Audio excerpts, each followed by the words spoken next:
ethanol कथा कहले ethanol रो आविष्कार करथला अमेरिका अमेरिका आकु दउची किंतु अमेरिका इथेनॉल प्रयोग करूनी किंतु आम देश 20% इथेनॉल प्लस 80% पेट्रोल सीए जे प्रोड्यूस जे करके सीए व्यवहार करनी कहीं आम व्यवहार करूँ मु जस्ट अमेरिका रु आसी हला अमेरिका रे ऑप्शन अछि E10 E15 नॉर्मल पेट्रोल तम इच्छा तमे जहा पका सबु गाड़ी अमेरिका रे फ्लेक्स फुएल आम इंडिया रे फ्लेक्स फुएल गाड़ी आसीनी E20 गाड़ी तो दूर कथा माने E20 गाड़ी मात्र 20% फ्लेक्स फुएल जीरो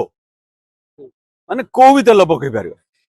सेटा सबुआडे स्टैंडर्ड हे गलानी इंडिया रे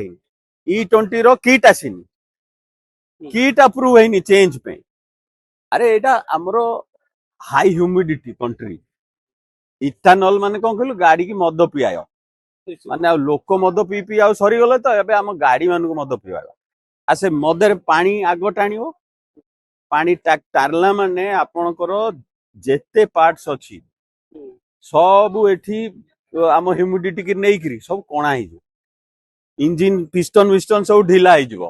हां एक कथा मोदी देखु नांती आगो तमे किट मागना रे दोनो लोकन को तापर कहू E20 आनिबी E20 को तैयारी करिया पे जदि 8 जदि समस्त E20 यूज कले 8 बिलियन टन लीटर दरकार तापे 100 बिलियन लीटर पानी दरकार जे कोठु आसीबो पानी मोदी जी तापे 20% फार्मलैंड माने खाद्य रु चेंज करा है करी E20 करा जीवो ताले जो खाइबे कोठु लोक हमर ए फ्यूचर टोटली देखि नांदी ये केवल